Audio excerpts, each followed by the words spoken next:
Muvattupuzha Nirmala college അധ്യാപകനും vice പ്രിൻസിപ്പലുമായ professor എ.ജെ. ഇമ്മാനുവലിന് കൃഷി അധ്യാപനം പോലെ തന്നെ ഏറെ പ്രിയപ്പെട്ടതാണ്. ആവോലിയിലുള്ള സ്വന്തം വീടിന്റെ പരിസരം ഹരിത സമൃദ്ധമാണ്. സ്വന്തം ആവശ്യത്തിനുള്ള പച്ചക്കറികളെല്ലാം ഇദ്ദേഹം ഇവിടെ കൃഷി ചെയ്തെടുക്കുന്നു. സ്വന്തമായി ഉപയോഗിക്കുക മാത്രമല്ല, അത് മറ്റുള്ളവർക്ക് കൂടി പങ്കുവെച്ച് അദ്ദേഹം സന്തോഷം കണ്ടെത്തുന്നു. ഭാര്യ സോഫിയ മൂവാറ്റുപുഴ നിർമ്മല സ്കൂൾ അധ്യാപികയാണ്. വിദ്യാർത്ഥിനികളായ ഫിയ, ഫയോൾ എന്നിവർ മക്കളാണ്. ഞാൻ പുതിയ വീടാണ്. അപ്പോൾ വീടുമായി ബന്ധപ്പെട്ട് നമ്മൾ പ്ലോട്ട് വാങ്ങിച്ച സമയത്ത് ഒരു കുറച്ച് സ്പേസ് കൃഷിക്ക് വേണ്ടിയിട്ടെന്നുള്ള രീതിയിൽ ആദ്യമേ ഒന്ന് തീരുമാനിച്ചിരുന്നു. അപ്പോൾ വീടിൻ്റെ സൈറ്റ് നമ്മൾ കുറ്റിയടിച്ച സമയത്ത് ഒരു ഏറെക്കുറെ ഒരു 4 സെന്റ് സ്ഥലത്തോളം നമ്മൾ അതിന് വേണ്ടിയിട്ട് അങ്ങ് മാറ്റിവെച്ചു.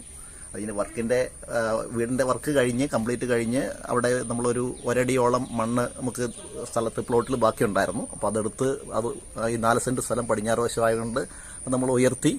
പിന്നീട് അവിടെ നമ്മൾ പല സാധനങ്ങൾ, പ്രധാനമായിട്ടും ഫ്രൂട്ട് പ്ലാന്റ്സ് ആണ് നമ്മൾ ഉദ്ദേശിച്ചത്. പിന്നെ ആ ഫ്രൂട്ട് പ്ലാന്റ്സിന് നല്ല കടുത്ത വേനലായിരുന്നു. അപ്പോൾ അതിനെ സപ്പോർട്ട് ചെയ്യാൻ വേണ്ടിയിട്ട് നമ്മൾ അതിൻ്റെ കൂടെ വാഴയും കപ്പയും ഒക്കെ ആയിട്ട് കൃഷി ചെയ്തു. അപ്പോൾ അത് ഇപ്പോൾ ഏകദേശം 8 മാസമായി. അപ്പോൾ അതിൻ്റെ അകത്ത് നമുക്ക് പേര നട്ടതിൽ 2 പേരയിൽ നിന്നും നമുക്ക് കാഫലം കിട്ടി. അതുപോലെ വാഴയൊക്കെ ഏറെക്കുറെ കുലച്ചു. അതുപോലെ തന്നെ നമുക്ക് കപ്പയാണെങ്കിലും മോശമില്ലാത്ത വിളവ് നമുക്ക് കിട്ടി. പിന്നെ നമ്മൾ ഇതിന് സമയം കണ്ടുപിടിച്ചത് എന്ന് പറയുന്നത്, ഞാൻ സാധാരണ രാവിലെ ഒരു അരമണിക്കൂർ മുതൽ 1 മണിക്കൂർ വരെ ഞാൻ പത്രം വായിക്കുന്നൊരു ശീലം ഉണ്ടായിരുന്നു. അപ്പോൾ ഇവിടെ വന്നപ്പോൾ ആ ഒരു ശീലം ഒന്നങ്ങ് മാറ്റിവെച്ച് പത്രം വായിക്കൽ സമയം പോലെ ആക്കി. രാവിലെ അത്രയും സമയം നമ്മൾ ഇവിടെ എന്തെങ്കിലും വർക്ക് ചെയ്യുക എന്നുള്ള രീതിയിൽ ചെയ്തു.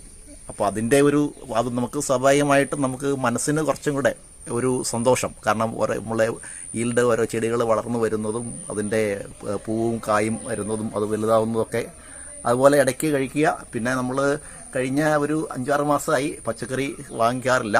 നമുക്ക് നമ്മുടെ വീട്ടിൽ തന്നെ അത്യാവശ്യം സാധനങ്ങളൊക്കെ വരുന്നു. പിന്നെ ജൈവ സ്ലറി, ചാണകവും വേപ്പിൻ പിണ്ണാക്കും അതുപോലെ കടലപ്പിണ്ണാക്കും കൂടെ ചേർത്ത് നമ്മൾ ജൈവ സ്ലറി ഉണ്ടാക്കി അത് ചെടികൾക്ക് ഒഴിക്കുന്നുണ്ട്.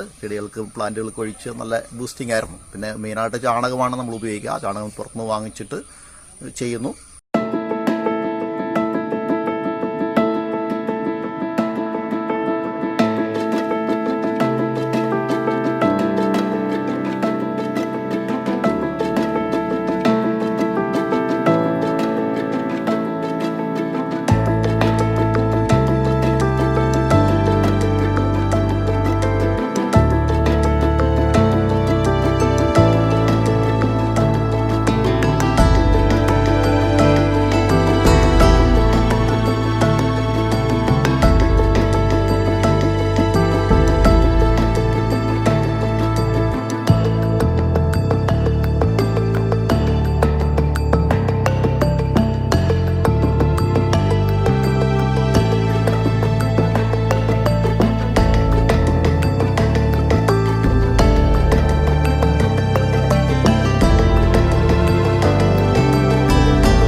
കണ്ടില്ലേ, കാഴ്ചകൾ പലത്, ആവശ്യങ്ങൾ പലത്.